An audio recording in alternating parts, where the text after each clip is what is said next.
Good morning, dears. Today we will discuss the question and answers from the chapter I'm in the poem Lion Hunters, written by D. Vinay Chandran.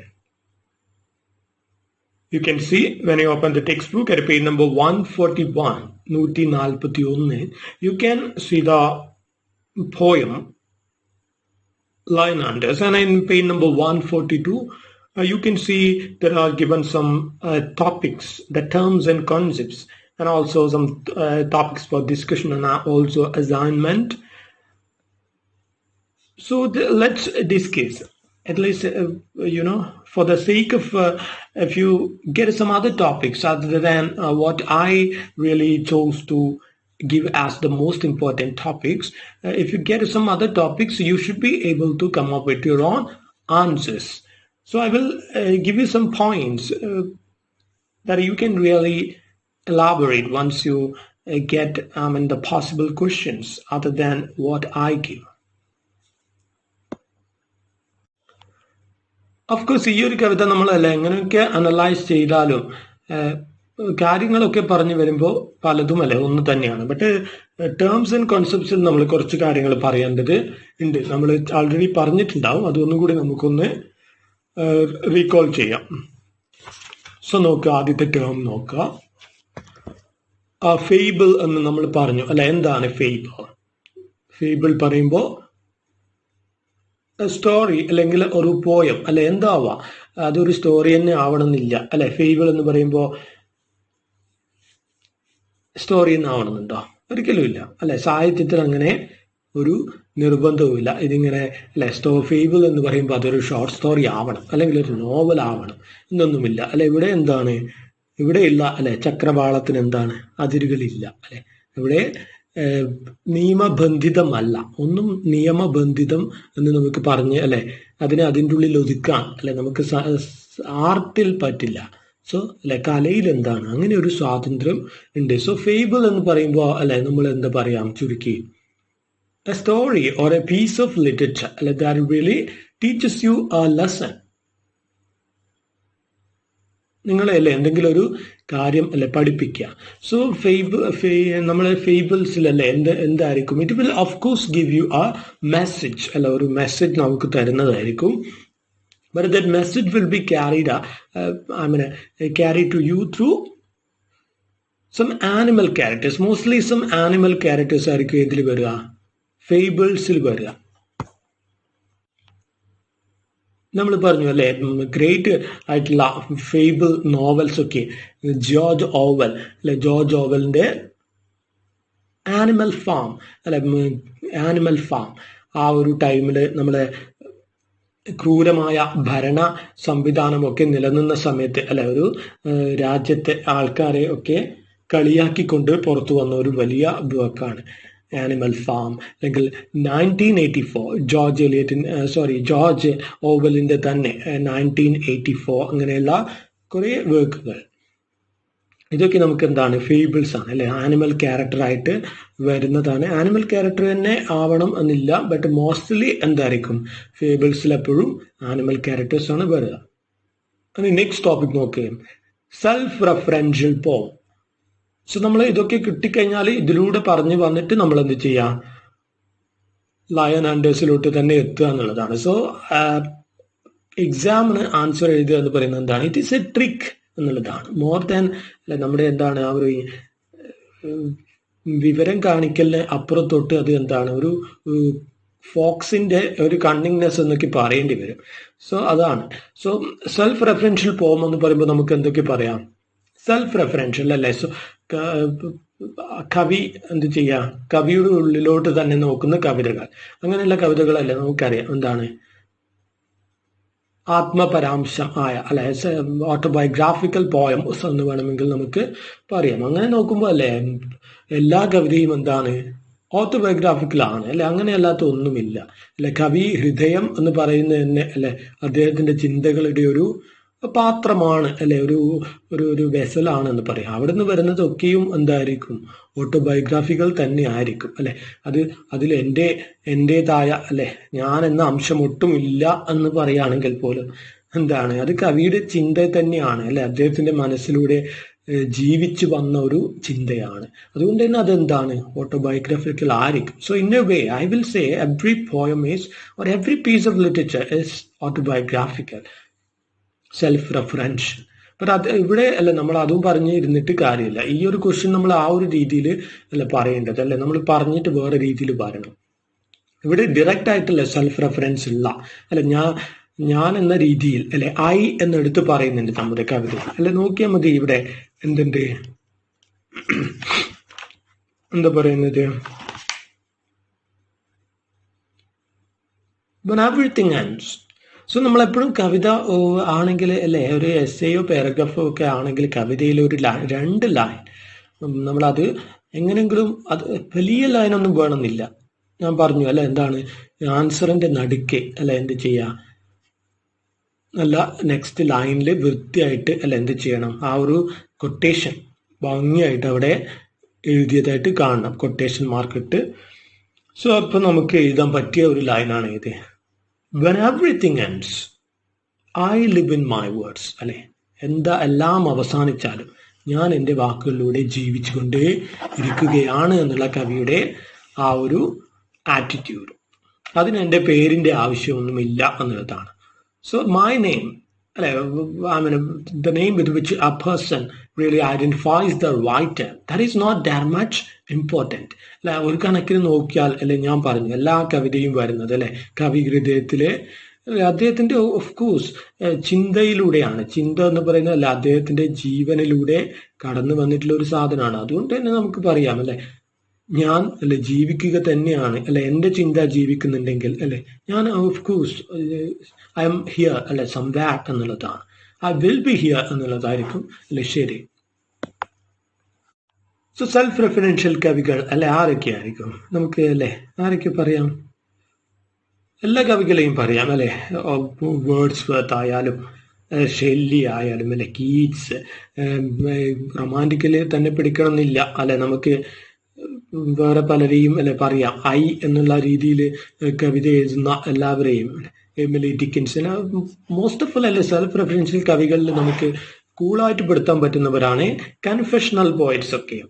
Confessional കവിതകൾ അല്ലെ, confessional കവിതകൾ എന്ന് പറയുമ്പോൾ കുംഭസാര കവിതകൾ അല്ലെ, അതായത് എന്തെങ്കിലും അല്ലെ രീതിയിൽ കൺഫെസ് ചെയ്യാം, അവനവന്റെ ജീവിതത്തിലെ കുറച്ച് അല്ലെ ഷോക്കിംഗ് ആയിട്ടുള്ളതോ ഒക്കെ ആയിട്ടുള്ള കാര്യങ്ങളല്ലേ കൺഫെസ് ചെയ്ത് എഴുതുന്ന സ്റ്റൈല്. സിൽവിയ പ്ലാത്ത്, കമലാദാസിന്റെ ഒക്കെ അല്ലെ കവിതകൾ ഡയറക്റ്റ് ആയിട്ട് അല്ലെ ഐ എന്ന് പറഞ്ഞുകൊണ്ട് തന്നെ വരികയാണ് നമ്മളിലേക്ക് അല്ലെ. ഐ എന്ന് പറയുമ്പോൾ അല്ലെ നമ്മൾ അതില് ആ ഒരു ഐ അല്ലെ, we are also part of that I of the, I mean the letter I, ഞാൻ അല്ലെ, ഐ ഓഫ് ദി ഓതർ അല്ലെ. അതുകൊണ്ട് നമ്മൾ അത് ആസ്വദിക്കുന്നതും അല്ലെ, അത് ആസ്വദിക്കാൻ എന്നും ആൾക്കാർ ഉള്ളതും. സോ അല്ലെ, കമലാദാസ് എന്ന് പറയുമ്പോൾ വെറും കമലാദാസ് അല്ല, അഫ്കോഴ്സ് നമ്മുടെ ഉള്ളിലും ആ ഒരു കമലാദാസ് ഉള്ളത് കൊണ്ടാണ് അല്ലെ നമ്മൾ ആ ഒരു പീസ് ഓഫ് ഹാർട്ട്, നമ്മുടെ തന്നെ ഒരു പീസ് ഓഫ് ഹാർട്ട് അവിടെ കണ്ടെത്തുന്നത്.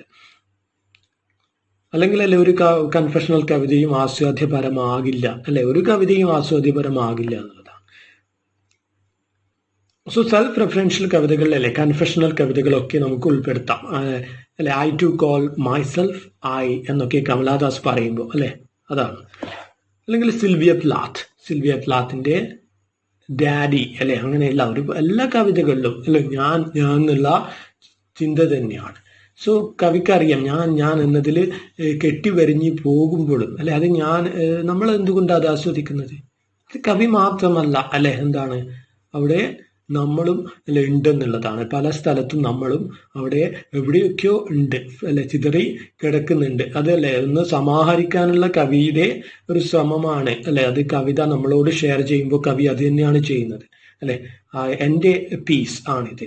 സോ അല്ലെ, വാട്ട് ഈസ് യുവേഴ്സ് എന്നുള്ള ഒരു ചോദ്യം തന്നെയാണ് കവി കവിത നമ്മളിലേക്ക് ഇങ്ങോട്ട് പകരാൻ ശ്രമിക്കുമ്പോൾ മുന്നോട്ട് വെക്കുന്നതും അത് തന്നെയാണ്. സോ ഇഫ് യു ഹാവ് അല്ലെ എന്നുള്ള രീതിയിൽ, സോ ഒരു കവിത വിജയിക്കുന്നുണ്ടെങ്കിൽ അല്ലെ അവിടെ എന്താണ് നമ്മുടെ അല്ലെ വികാരവും അവിടെ കവിയുടെ വികാരത്തോട് അല്ലെ വിജയിക്കുകയാണ് ചെയ്യുന്നത്. That's why we got to അല്ലെ celebrate something, especially in literature.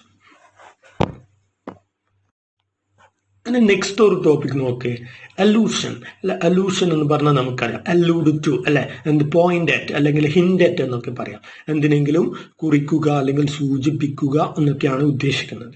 So അല്ലെ അല്ലൂഡ് ടു എന്ന് പറയുമ്പോൾ ഇവിടെ അല്ലെ എപ്പോഴും എന്താണ് അലൂഷൻ എന്ന് പറയുമ്പോൾ നമ്മൾ ബൈബിൾ അലൂഷൻ അല്ലെ, അലൂഷൻ ദ ഖുറാൻ അല്ലെ, ദ രാമായണ അല്ലെ, മഹാഭാരത, ദ ഒഡീസി അല്ലെ, ദ ഗ്രീക്ക് എപ്പിക്സ്, ഇങ്ങനെയൊക്കെയാണ് പറയാം. സോ അലൂഷൻ എന്ന് പറയുമ്പോൾ അത് തന്നെ ആവണമെന്നില്ല. അല്ലെ ഹൈ ആയിട്ടുള്ള അങ്ങനെയുള്ള എന്താണ് വലിയ വലിയ മതഗ്രന്ഥങ്ങളോ അല്ലെങ്കിൽ വലിയ അല്ലെ എന്താണ് ഇതിഹാസങ്ങളിലോ കയറി പിടിക്കേണ്ട കാര്യമില്ല. അലൂഷൻ എന്ന് പറയുമ്പോൾ എന്താവാം, ഏതെങ്കിലും ഒരു അല്ലെ വളരെ സിമ്പിൾ ആയിട്ടുള്ള ഒരു കുട്ടിക്കഥ എന്ന് നമുക്ക് തോന്നുന്ന അല്ലെ, ആ ഒരു ഏത് മതി, ലയൺ ആൻഡ് ദി റാബിറ്റിന്റെ ആ ഒരു കഥ തന്നെ മതി അല്ലെ. അത് തന്നെ നമ്മൾ ഇന്ന് അല്ല അത് വെച്ചിട്ട് ഒരു കഥ എഴുതിയാൽ അല്ലെങ്കിൽ ഒരു കവിത എഴുതിയാൽ നമ്മൾ എന്ത് ചെയ്യാണ് ചെയ്യുന്നത്, നമ്മളല്ലേ ആ ഒരു കഥയെ പണ്ടത്തെ ആ ഒരു കഥയിലേക്ക് ആൾക്കാരെ ഒന്നുകൂടി കൊണ്ടുപോവുകയാണ് ചെയ്യുന്നത്. അല്ലെ അതിലെ എന്തെങ്കിലും ഒരു കാര്യം അല്ലെ അവരെ ഓർമ്മിപ്പിക്കുകയാണ് ചെയ്യുന്നത്. അതിവിടെ എടുത്ത് അല്ലെങ്കിൽ പ്രത്യക്ഷത്തിൽ അല്ലെ നമ്മളെ അല്ലെങ്കിൽ പരോക്ഷമായി നമ്മൾ അതൊന്ന് സൂചിപ്പിക്കുകയാണ് ചെയ്യുന്നത്. സോ അങ്ങനെയുള്ള സൂചിപ്പിക്കലുകളാണ് എന്ത് അലൂഷൻസ് എന്ന് പറയുന്നത്. സോ ഇവിടെയുള്ള അലൂഷൻ ഏതാണ്, ആ ഒരു ലയണിന്റെയും അല്ലെ റാബിറ്റിന്റെയും കഥയാണ്. റാബിറ്റ് ആയിരുന്നോ, ആരായിരുന്നു നമ്മുടെ സ്റ്റോറിയിലെ ക്യാരക്ടേഴ്സ്? യെസ്, മൈ റാബിറ്റ് അല്ലെ. So my rabbit goes to live on എന്നുള്ളതാണ്. നെക്സ്റ്റ് നോക്ക്, ഫ്രീ വേഴ്സ്. ഫ്രീ വേഴ്സ് എന്ന് പറയുമ്പോൾ അല്ലെ കവിത എപ്പോഴും ഫ്രീ ആണ് എന്നുള്ളതാണ്. സോ കവിയുടെ അല്ലെ ഒരു റൈമിങ് എന്ന് പറയുന്നുണ്ടെങ്കിൽ തന്നെ അല്ലെ കവിയുടെ ഉള്ളിലുള്ള ഒരു റൈമിങ് എന്ന് പറയുന്നുണ്ടെങ്കിൽ തന്നെ എന്താണ് അത് അദ്ദേഹത്തിന്റെ ഒരു സ്വാതന്ത്ര്യമാണ്. സോ അപ്പോഴും കവിത എന്താണ് ഫ്രീ തന്നെയാണ്. സോ ഫ്രീ വേഴ്സ് എന്ന് പറയുമ്പോൾ എന്തൊക്കെ പറയാം,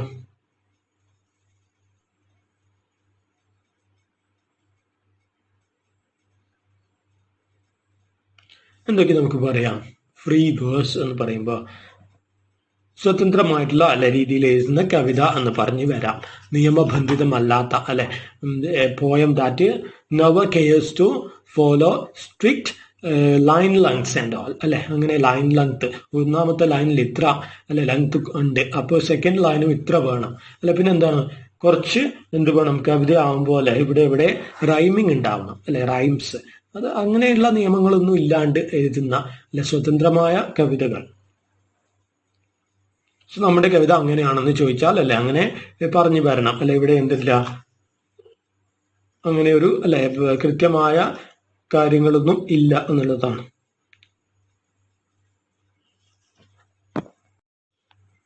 ഇനി നെക്സ്റ്റ് നോക്കി, ഒറിജിൻ ഓഫ് ആർട്ടാണ് അല്ലെ കലയുടെ ഉദയം എന്ന് പറയുന്നത്. കലയുടെ ഉദയം അല്ലെ ഫ്രം എവിടെ നിന്നാ, ഒബ്സ്ക്യൂരിറ്റി അല്ലെ മറവിയിൽ നിന്ന് എന്നൊക്കെ പറഞ്ഞ് നമുക്ക് അല്ലെ വരേണ്ടി വരും.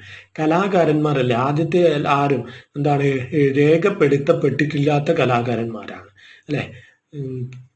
എല്ലാ ഏരിയയിലും നോക്കിയാൽ മതി. I mean not only literature, when we talk about art അല്ലെ, അത് ഏതും ആവാം. നമ്മൾ ഈ പറയുന്ന അല്ലെ 64 സുകുമാര കലകളും അല്ലെ ആവാം, അല്ലെങ്കിൽ അതിനപ്പുറത്തോട്ട് പോവാം അല്ലെ. നമ്മുടെ ലോകത്തെ അല്ലെ എന്താണ് കലയുടെ സാധ്യത അല്ലെങ്കിൽ കല കാണാനുള്ള അല്ലെ ആൾക്കാരുടെ കണ്ണ് അല്ലെ അതെന്താണ് ഇങ്ങനെ അതിന്റെ അല്ല ആ ഒരു വ്യാപ്തി കൂടിക്കൊണ്ടിരിക്കുക തന്നെയാണ്. അതുകൊണ്ടല്ലേ നമുക്ക് 64 കലകൾ എന്നുള്ളതിനപ്പുറത്തോട്ടും വേണമെങ്കിൽ പോകാം. ദ ഒറിജിൻ ഓഫ് ആർട്ട് എന്ന് പറയുമ്പോൾ അല്ലെ. സോ ഇവിടെ ഈ ഒരു ചാപ്റ്ററുമായി ബന്ധപ്പെടുത്തി ഇങ്ങനെ ഒരു ക്വസ്റ്റ്യൻ കിട്ടിയാലല്ലേ നമ്മൾ എന്ത് ചെയ്യണം, ദ ഒറിജിൻ ഓഫ് ആർട്ട് അല്ലെ. So the origin of art എന്ന് പറയുമ്പോൾ ഈസ് ദർ എൻ ഓതർ എന്നുള്ള അല്ലെങ്കിൽ is there A we can say an artist behind the origin of art. ആ ഒരു എന്തില്ല പഴയ അല്ലെ ആ ഒരു കാലത്ത് അത് അത്ര വലിയൊരു അല്ലെ കാര്യമൊന്നുമല്ല, അല്ലെങ്കിൽ നമ്മൾ അല്ലെ അതുള്ളത് കൊണ്ടല്ല പല മഹത്തായ വർക്കുകളും അല്ല ഇപ്പോഴും ആഘോഷിക്കുന്നത്. ഒരിക്കലും അങ്ങനെയല്ല അല്ലെ. പല വർക്കുകളും എഴുതിയിട്ടുള്ളത് ആരൊക്കെയാണ് എന്നുള്ളതാണ്. അപ്പൊ നമ്മളെ അനോണിമസ് എന്നുള്ള ഒരു ടേം കൊണ്ടുവരും അല്ലെ. അനോണിമസ് ആണ്, ദ ഓതർ ഈസ് അനോണിമസ്. നമുക്ക് ഓതറിന്റെ പേര് അറിയില്ല എന്നുള്ളതാണ്. ഓതേഴ്സ് ആർ ഓൾവേസ് അനോണിമസ് എന്നുള്ളത് അല്ലെ വേറൊരു രീതിയിൽ നമുക്ക് പറയേണ്ടി വരും. അത് ഇവിടെ പറയണ്ട. സോ നമ്മൾ ഇവിടെ പറഞ്ഞു വരുമ്പോൾ എന്ന് പറഞ്ഞാൽ മതി, ഒറിജിൻ ഓഫ് ആർട്ട്. സോ കല എന്താണ്, ഒന്നിലും കെട്ടുപോയി, ഐ മീൻ ഏതെങ്കിലും ഒന്നിൽ എന്താ പറയാ ചുറ്റിപ്പിടിച്ച് അല്ലെ അതിൽ മാത്രം വരിഞ്ഞു കിടക്കുന്ന ഒരു കാര്യമല്ല കല അല്ലെ. അതിന്റെ ആകാശത്തിന് എന്തില്ല, എസ് ഐ സേ അല്ലെ, നമ്മളെ ആര് പറയും പോലെ, വോർജിന വുൾഫ് പറയും പോലെ അല്ലെ, ആർട്ടിന്റെ ലോകത്ത് എന്തില്ല, കലയുടെ ലോകത്തിന്റെ ആകാശത്തിന് അതിരുകളില്ല അല്ലെ. അങ്ങനെ ആകാശത്തിന് അതിരുകളിട്ട് വരുന്ന ഒരു കലാകാരൻ അവൻ ഒരിക്കലും അല്ലെ നല്ല ഒരു കലാകാരൻ ആയിരിക്കേയില്ല എന്നുള്ളതാണ് അല്ലെ. അവൻ എന്താണ്, അവനല്ലേ നന്മയേക്കാളേറെ അവൻ അല്ലെ ഒരു അപകടകാരിയായിരിക്കും. ഹി വിൽ ബി അല്ലെ a danger to the society. ഒരു പ്രത്യേക അല്ലെ അജണ്ടയുമായിട്ട് വരുന്ന ഒരു കലാകാരൻ. സോ ഒറിജിൻ ഓഫ് ആർട്ട് എന്ന് പറയുമ്പോൾ അല്ലെ കലാകാരനിൽ എന്താണ് കെട്ടിപ്പെട്ട് അല്ലെ നിൽക്കുന്ന ഒരു കാര്യം അല്ല എന്നുള്ളതാണ്. സോ കലാകാരൻ മരിച്ചാലും എന്താണ്, ആർട്ട് അല്ലെ goes to live on. I go to live on even if അല്ലെ. എന്താണ് നമ്മളെ കവി പറഞ്ഞ പോലെ, നോക്കവിടെ,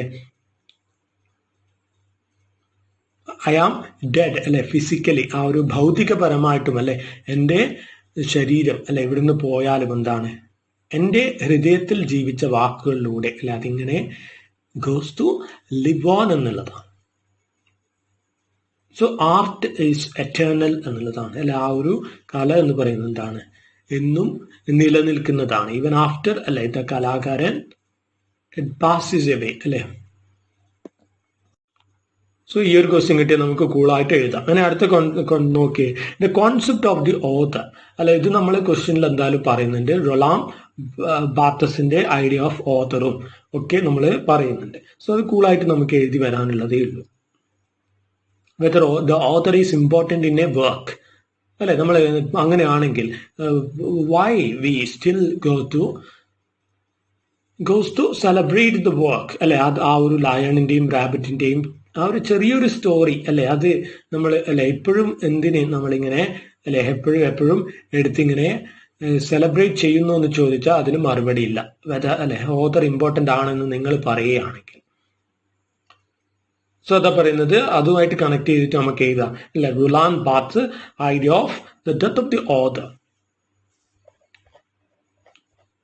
എന്താണ് ഐഡിയ, നമ്മളല്ലേ റുലാൻ ബാർത്ത് പറയുന്നുണ്ട് ആ ഒരു ഡെത്ത് ഓഫ് ദി ഓതർ എന്ന് പറയുന്ന അദ്ദേഹത്തിന്റെ ആ ഒരു എസ്സേ അല്ല, അത് ആ ഒരു വർക്കിൽ അദ്ദേഹം പറയുകയാണെന്ത്, to give a text an author and assign a single corresponding interpretation to it is to impose a limit on that text. So നമ്മളൊരു അല്ലെ ഓതർ എന്താ പറയാ അതിന്റെ ലൈഫുമായിട്ടല്ലേ ഒരു വർക്കിനെ കണക്ട് ചെയ്ത് അല്ലെ അതിലൊരു വർക്കിന്റെ സാധ്യതകളെ അല്ലെ, ഒരു വർക്കിന്റെ സാധ്യതകൾ എന്ന് പറയുന്നത് വിശാലമാണ്. അവിടെ അല്ലെ ഒരുപാട് സാധ്യതകളാണ്. സോ നമ്മൾ പറഞ്ഞു അല്ലെ ആ ഒരു കലയുടെ ആകാശം അവിടെ എന്താണ് ബൗണ്ടറീസ് ഇടാൻ പാടില്ല അല്ലെ. അങ്ങനെ ബൗണ്ടറീസ് ഇട്ട് വരുന്നവനെ കലാകാരൻ എന്ന് വിളിക്കാനും പറ്റില്ലെന്ന അല്ലെ. അവൻ സമൂഹത്തിന് ഒരു ഡേഞ്ചർ ആയിട്ട് വളരുന്ന അല്ലെ ഏതെങ്കിലും ഒരു പ്രൊപ്പഗാൻഡിസ്റ്റ് ആയിരിക്കും അല്ലെ. കലാകാരൻ ആർട്ടിസ്റ്റ് ആയിരിക്കില്ല, പ്രൊപ്പഗാൻഡിസ്റ്റ് എന്ന് വിളിക്കേണ്ടി വരും. അതുകൊണ്ടാണ് റുലാം ബാത്ത് പറയുന്നത് അല്ലെ. സോ എന്ത് പറയുന്നത്, ഒരു വർക്കിനെ അല്ലെ ഒരു ഓതറിന്റെ ലൈഫുമായിട്ട് കണക്ട് ചെയ്ത് മനസ്സിലാക്കി അല്ലെ ആ രീതിയിൽ അതിനെ ഒതുക്കുക എന്ന് പറഞ്ഞാൽ അല്ലെ അങ്ങേയറ്റത്തെ ഒരു ഇൻജസ്റ്റിസ് ആണ് അത് അല്ലെ. ആ ഒരു വർക്കിന്റെ സാധ്യതകളെ നമ്മളെ അല്ലെ മറ്റ് സാധ്യതകളെ കളയുകയാണ്. സോ അങ്ങനെ ചെയ്യരുത് എന്നുള്ള ഒരു ആറ്റിറ്റ്യൂഡാണ് റുലാൻ ബാത്ത്. അതുകൊണ്ട് തന്നെ പറയുന്നത് അല്ലെ ഒരു വർക്ക് അത് എഴുതി കഴിഞ്ഞാൽ എന്താണ്, അത് ആ വായനക്കാരനെ അല്ലെങ്കിൽ എഴുതി കഴിഞ്ഞാൽ എന്നതിനപ്പുറത്തോട്ട് അല്ല, അത് പബ്ലിഷ് ചെയ്ത് കഴിഞ്ഞാൽ ഓതറിന്റെ പാർട്ട് അവിടെ കഴിഞ്ഞു അല്ലെ. പിന്നെ എന്ത് ചെയ്യരുത്, ഞാനല്ലേ ഇതാണ് ഉദ്ദേശിച്ചത് അതാണ് ഉദ്ദേശിച്ചത് എന്ന് പറഞ്ഞാൽ ഓതർക്ക് ഓഫ് കോഴ്സ് വായനക്കാർക്ക് അല്ലെ എക്സ്പ്ലനേഷൻ കൊടുക്കാം. അല്ലെ ഒരു ഇന്റർവ്യൂവിന് ഒരാൾ വന്ന് ചോദിക്കുകയാണ്, നിങ്ങൾ എന്തിനീ വർക്ക് എഴുതി, ആത്മകഥാപരമായ എന്താണുള്ളത് എന്നൊക്കെ ചോദിച്ചാൽ അല്ലെ കലാകാരൻ ഓഫ് കോഴ്സ് ആൻസർ ഒക്കെ പറഞ്ഞേക്കാം. ബട്ട് അല്ല അതിന് എന്ത് ചെയ്യരുത്, ഒരു വർക്കിന്റെ സാധ്യതയെ ഒതുക്കിക്കളയരുത് എന്നുള്ള കാര്യമാണ് റൊളാൻ ബാർത്ത് പറയുന്നത്. അല്ലാതെ ഓതേഴ്സ് അല്ലെ അവിടെ മരിച്ചു, ഓതേഴ്സ് പിന്നെ വായി തുറക്കാൻ പാടില്ല എന്നുള്ള ഐഡിയ അല്ല.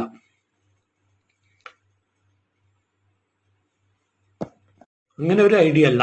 എന്താണ് പിന്നെ നമ്മളെ ഇന്റർപ്രറ്റ് അല്ലെ കല എന്ന് പറയുന്നത് എന്ത് തന്നെയാണ്, ഒരു ഇന്റർപ്രിട്ടേഷൻ തന്നെയാണ് അല്ലെ. കലാകാരന്റെ കണ്ണിലെ കാഴ്ച അല്ലെ അതിനെ നമ്മൾ എന്ത് ചെയ്യാണ്, നമ്മുടേതുമായിട്ടും അല്ലെ കലാകാരൻ്റെതുമായിട്ടും ഒക്കെ എടുത്ത് പരിശോധിക്കുകയാണ് ചെയ്യുന്നത് അല്ലെ. ഇന്റർപ്രറ്റേഴ്സ് ആണ് നമ്മൾ അല്ലെ, ദ ബ്ലഡി ഇന്റർപ്രറ്റേഴ്സ്.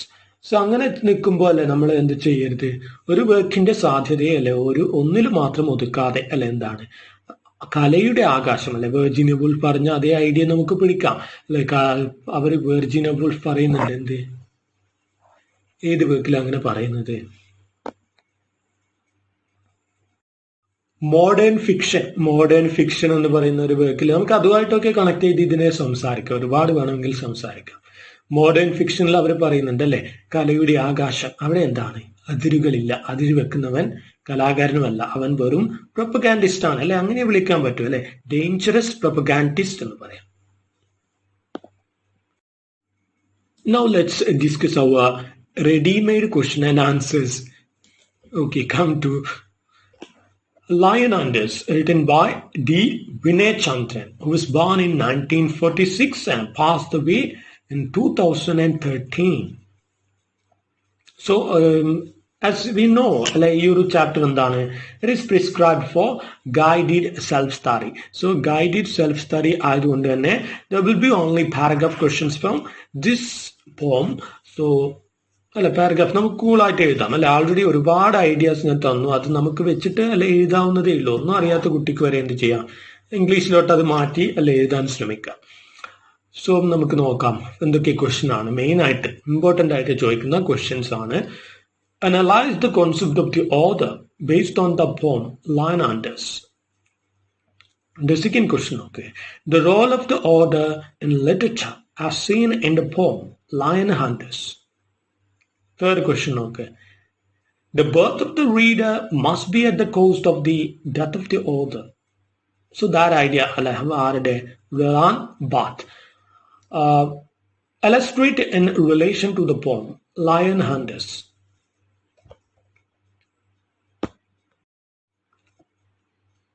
സോ ഇങ്ങനെ ക്വസ്റ്റ്യൻ കിട്ടിയാലേ നമ്മൾ എന്ത് ചെയ്തു, എല്ലാവരും ഇതേ ക്വസ്റ്റ്യൻ എഴുതി വെക്കാനല്ല ഞാൻ ഈ ആൻസർ തരുന്നത്. സോ ഈ ആൻസറിനെ എന്തായിട്ട് എടുക്കുക, കുറച്ച് നിങ്ങൾക്ക് അല്ലെ ഫീഡ് ചെയ്യാനുള്ള കുറച്ച് പോയിന്റ്സ് ആയിട്ട് എടുക്കുക. സോ ആ ഒരു ആൻസറിന്റെ അല്ലെ ഒരു കവർ, ഒരു ബുക്ക് പോലെയാണ് ഒരു ആൻസർ അല്ലെ, മനോഹരമായ ഒരു പുസ്തകം പോലെയാണ്. അതിന്റെ കവർ അല്ലേ നിങ്ങളുടേതാണ്. സോ നിങ്ങളാണ് അതിന്റെ കവർ ആർട്ടിസ്റ്റ്. സോ അത് എന്ത് ചെയ്യുക, ഭംഗിയായിട്ട് അതിനെ പൊതിഞ്ഞു വെക്കുക എന്നുള്ളത് നിങ്ങളുടെ കാര്യമാണ്. ഞാൻ ഈ ആൻസർ തരുന്നത് നിങ്ങൾക്ക് കുറച്ച് പോയിന്റ്സ് കിട്ടുക അല്ലെ, കാരണം പലർക്കും അറിയില്ല എങ്ങനെ ഒന്ന് ഇന്റർപ്രറ്റ് ചെയ്ത് ഇതിന്റെ അല്ലെ എന്തെങ്കിലും ഒന്ന് കിട്ടും, കാരണം എക്സാമിന് എന്തെങ്കിലും എഴുതി വെക്കണ്ടേ. സോ അതുകൊണ്ടാണ്. സോ കുറച്ച് ആൾക്കാർക്ക് അല്ലെ ഹെൽപ്പ് ആവുമെങ്കിൽ അതിനു വേണ്ടി ചെയ്യുന്നതാണ്. എല്ലാവരും അല്ലെ ഒരേപോലെ ഇങ്ങനെ വ്യാഖ്യാനിച്ച് വരാൻ പറ്റുന്നവരായിരിക്കണം എന്നില്ലല്ലോ. സോ നമുക്കല്ലെ കുറച്ച് സാധ്യതകൾ മുന്നോട്ട് വെക്കാം, അതിൽ പിടിച്ച് നിങ്ങൾക്ക് അല്ലെ അത് ഊതി വീർപ്പിച്ച് വരാമെന്നുള്ളതാണ്. സോ ലെറ്റ്സ് സീ, ഞാൻ എൻ്റെ ആൻസർ എങ്ങനെയാ തുടങ്ങിയിരിക്കുന്നത് നോക്കുക. It is often said that the birth of the reader is at the cost of the death of the author. But the traditional way of approaching and analyzing the text gives importance to the author. It is too focused in looking for the intentions of the author. It looks for the intentions of the author while composing the work. But the modern critics of structuralism and a new criticism give stress to the work. They take the work as a complete piece. They don't give stress to the author and his life. In the poem Lionanders, we can see that the poet D. Vinay Chandran gives voice to the same idea. With the blunting of a familiar old story, he says that the work lives on, even if the author is anonymous. We don't know who has written the story of the rabbit and the lion. More than that, we understand that the rabbit lives by the power of his words. Here the poet says, the rabbit still lives. The rabbit lives forever. That is the power of words. The poet says that when everything ends, he lives through his words. The death of the author or the identity of the author is not a matter of concern as far as a reader is concerned. The intentions of the author are irrelevant to a modern reader. An author has no complete control over the process of meaning making. So, the poet says that a poem or any piece of literature doesn't need the aid of an author to communicate what it should. It is not the author's explanations or author's authenticity that brings the meaning to the text. It is the depth of the artist's effort that really makes the work long-standing. If at all his identity remains obscure, it never dampens the spirit of the readers. They celebrate the spirit of literature even if it has no name of the author engraved on the front cover. But this is not the same case with books written on other subjects like science and such. There is a need of the author's name in order to get the work some recognition.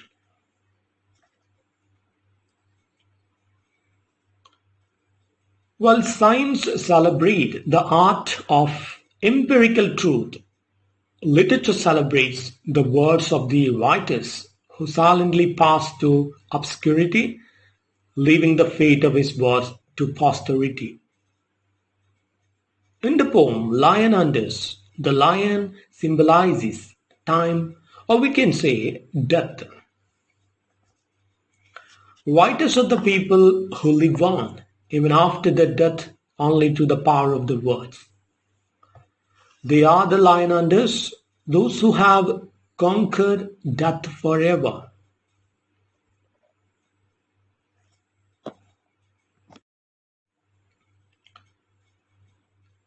So that's all for today. We will meet again in the next class with some other topics from the same textbook.